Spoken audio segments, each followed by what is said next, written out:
Hi everyone and welcome to this Fusion 360 FFF print settings video.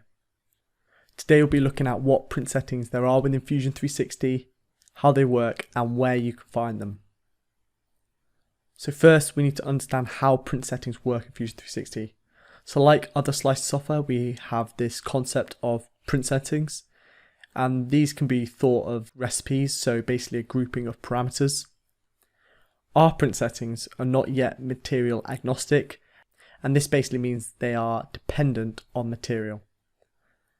We can select the print settings two ways. So one, when creating a setup, like here,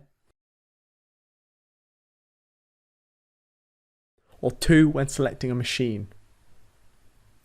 Here we can select certain print settings to be used with a certain machine.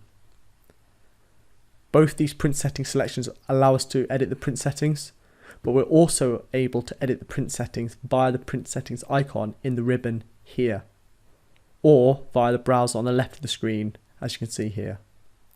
Note, you're also able to change specific settings related to just infill and supports, and this basically allows users to make quick changes to infill or support settings of print settings before printing.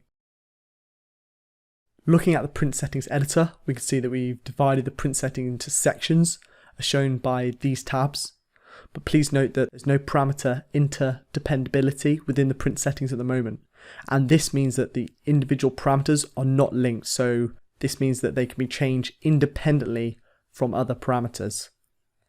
Note, we have included a basic tab for those who are new to FFF, which includes a simplified list of key parameters which allows new users to have control over their prints without being overwhelmed by the range of parameters that we have available in Fusion 360.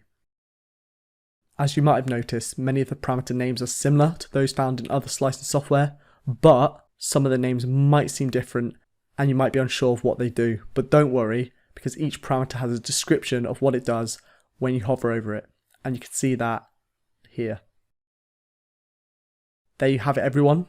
I hope you now have a better understanding of how to manage your print settings for FFF in Fusion 360 and how to customize them to get the best out of your prints. Thank you very much for watching everyone. Stay tuned for more videos, and if you have any questions you can reach us at the Fusion Manufacturer User Forum at forums.autodesk.com.